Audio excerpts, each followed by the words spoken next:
তো সূৰ্য দেৱতাই বহুত মানে ভল্টেজটো বঢ়াই দিছে। ভল্টেজটো কিমান বঢ়াইছে মই নাজানো, ইমান ভল্টেজ বঢ়াই দিছে, চাৰিওফালে গৰম। তো আপোনালোকেতো গম পায় যে কাৰেণ্ট, তো এইটো এটা মানে কি অনুভৱ, এইটো ৱেভ, এইটো কাৰেণ্ট যোনটো ইলেক্ট্ৰিক। এই গৰমত আপোনালোকে ব্যৱহাৰ কৰা ফেনখন, তাৰপিছত এই লাইটটো কেনেকৈ জ্বলি উঠে আৰু এই মেচিনটো, তো এইবিলাকে এটা মানে কাৰেণ্ট উৎপন্ন কৰি আছে। এইটো এটা মছলা গুড়া কৰা মেচিন হয়। তো মানে ধুনীয়াকৈ আপোনালোকক ডিটেইলছত বুজাই আছোঁ কাৰেণ্ট কেনেকৈ পাইছে, এইটো অনুভৱ। এটা জানিবলৈ চেষ্টা নকৰে নেকি আপোনালোকে, কেনেকৈ আমি পালোঁ এইবোৰ? সকলো জেগাতে মজুত আছে, ইয়াক আমি ৰিফাইন কৰিব লাগে। অলপ ধৈৰ্য ধৰি ভিডিঅ'টো শেষলৈ চাওক, তো বুজি পাব যে ইলেক্ট্ৰিচিটি কি বস্তু হয়। কোনো বেলেগ বস্তু নাই, চব একে এটা ফৰ্মুলাতে গোটেইখন চলি আছে। হয়তো বস্তুবিলাক বেলেগ বেলেগ, তাত দেখাত বেলেগ বেলেগ, মানুহ বেলেগ বেলেগ যেনেকুৱা, কিন্তু একেই ন বস্তুটো।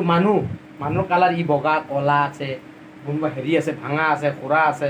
তো মানুহটো মানুহেই নাই, একেই মানুহ সকলো। তো সেই কাৰেণ্ট বিভিন্ন পদ্ধতিৰে মানে তৈয়াৰ হয়। এই সূৰ্যদেৱৰ পৰা তৈয়াৰ হয়, তাৰপিছত আপোনাৰ বেটেৰীৰ পৰা, এনে বহুত পদ্ধতিৰে কাৰেণ্টটো তৈয়াৰ কৰিব পাৰি। পানীৰে হয়, তাৰপিছত আপোনাৰ ৰাসায়নিক তেল এইবোৰেৰে উৎপন্ন কৰিব পাৰি। তো বিভিন্ন ফৰ্মুলাৰে কৰিব পাৰি। তো আজি অলপ আলোচনা কৰিম যে কেনেকৈ মানে ইলেক্ট্ৰিচিটি মানে উৎপন্ন হ'ল, পৃথিৱীত আহিল। কাৰেণ্ট দুই ধৰণৰ আছে। এটা হ'ল ষ্টেটিক ইলেক্ট্ৰিচিটি, এটা হৈছে কাৰেণ্ট ইলেক্ট্ৰিচিটি।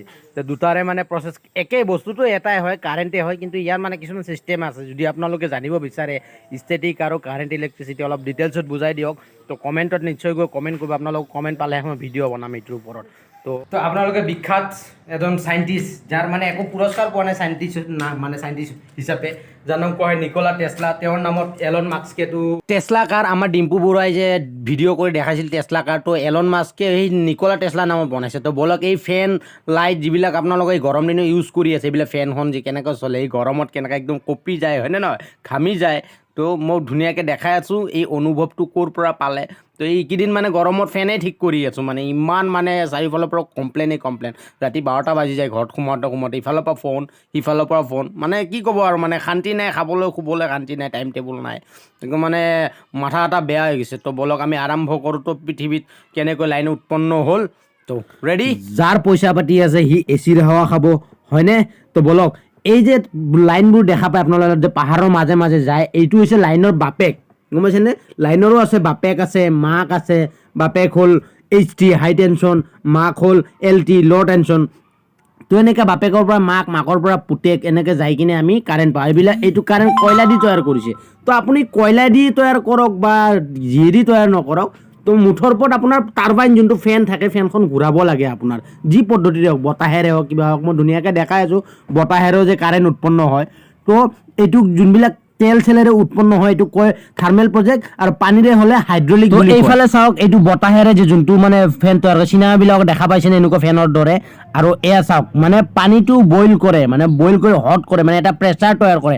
আপোনাৰ যে প্ৰেছাৰ কুকাৰটো যে আছে, প্ৰেছাৰ কুকাৰ যেনে হাৱা আহে, সেইটোৰ কম প্ৰেছাৰ নেকি? তো এই প্ৰেছাৰত মানে গৈ কিনে এই প্ৰেছাৰটো মানে যে গৰম পানীৰ যিটো প্ৰেছাৰ ওলায়, সেই প্ৰেছাৰটো যাই কিনে মানে আপোনাৰ যোনটো টাৰবাইন থাকে, মানে যোনখন ফেন থাকে, সেই ফেনখন ঘূৰাব লাগে। এইখন মানে ঘূৰে, টাৰবাইন চাইছেনে? তো এইখন ঘূৰোৱাটো মেইন। আপুনি যিহেদি ইউজ কৰক, তেলেদি ইউজ কৰক, পানী দি ইউজ কৰক, মানে এই ফেনখন মুঠৰ ওপৰত ঘূৰাই কিনে তাতে মেগনেটিক ফিল্ড প্ৰডিউচ কৰিব লাগে। মানে আপোনালোকে পাইছে ন চুম্বকীয় ক্ষেত্ৰ, বিজ্ঞানত যেতিয়া পঢ়ি থাকোঁতে, সৰু থাকোঁতে ক্লাছ 9-10ত, তো সেই বস্তুটো মানে চুম্বকীয় ক্ষেত্ৰটো পাব লাগে ইয়াতে, মানে মেগনেটিক ফিল্ড যাক কোৱা হয়। তো ফেনৰো মেগনেটিক ফিল্ড আছে। আপোনাৰ ফেনখনো এটা টাৰবাইন হয়, গম পাইছেনে? ফেনখনো এটা সৰু টাৰবাইন।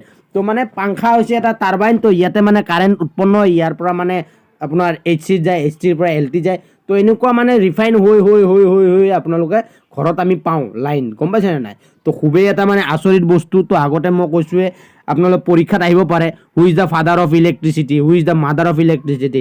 যদি ফাদাৰ অফ ইলেক্ট্ৰিচিটি আহে, তো আপোনালোকে লিখিব লাগিব মাইকেল ফেৰাডে, আৰু mother of electricity Nikola Tesla. তো গম পাইছে ন? যদি ভাল লাগে বিকাশ ভাইক ছাপোৰ্ট কৰিব। এনেকুৱা ধুনীয়া ধুনীয়া ভিডিঅ' আপোনালোকৰ মাজলৈ মই যিমান পাৰোঁ ইমান সহজ ভাষাত মই বুজাই দিব চেষ্টা কৰিম। কাৰেণ্টটো এনেকুৱা এটা বস্তু, এইটো সকলোতে মজুত আছে। তো আপোনাৰ প্ৰত্যেকটো জাগাত মজুত আছে। এই যোনটো ফিল কয়, কাৰেণ্টৰ যোনটো মানে এটা মানে ফিল, এটা ৱেভ সকলো জাগাতে আছে। তো ইয়াক আমি মানে তৈয়াৰ কৰি উলিয়াব লাগে। যেনেকৈ আপোনালোকে পেট্ৰলটো এই যে সাৰুৱা তেলটো আমাৰ মাটিৰ পৰা ওলাই, তো ইয়াক ৰিফাইন কৰি সেই গাড়ীৰ কাৰণে মানে পেট্ৰল বনায়, হয়নে নহয়? ইয়াক ৰিফাইন কৰি এই তেনেকৈ কাৰেণ্টটো ইয়াতে মজুত আছে সকলো জেগাতে। তো আমি ইয়াক ৰিফাইন কৰি কিনে আমি বিদ্যুতলৈ আমি কনভাৰ্ট কৰিব লাগে। তো গম পালে তো আই থিংক কি জানে, I think not different in the world, মানে পৃথিৱীত কোনো বস্তু ডিফাৰেণ্ট নাই, বেলেগ নাই, সকলো মানে একে মানে এটাখন মানে একে চাইকেলতে চলি আছে। তো এটাই ফৰ্মুলা ব্লেক এণ্ড হোৱাইট। তো আপুনি পৃথিৱীখনত ব্লেক এণ্ড হোৱাইট যদি চাব পাৰিছে তেতিয়া গম পাব যে পৃথিৱীখন সকলো একে হয়, কোনো বস্তু বেলেগ নাই। তো ইয়াক আমি বিভিন্ন কালাৰ দিছোঁ, ৰং দিছোঁ। তো তেনেকৈ আপোনালোকৰ মতামতটো জনাব কমেণ্টত গৈ কিনে, লাইক কৰিব, কমেণ্ট কৰি শ্বেয়াৰ কৰিব যদি ভাল লাগে, আৰু কমেণ্ট দিব যি মতামত আছে। তো জয় আই অসম। তো মোৰ সকলোৰে প্ৰতি মোৰ আশীৰ্বাদ থাকিল যে সকলো ছাকচেছ পাওঁ জীৱনত। আৰু তো ইয়াতে ভিডিঅ' মই আজি ত্যাগ কৰিলোঁ। তো লাভ ইউ অল। তো এয়া চাওক কি ধুনীয়া একদম গুৱাহাটী সম্পূৰ্ণ গুৱাহাটীখন।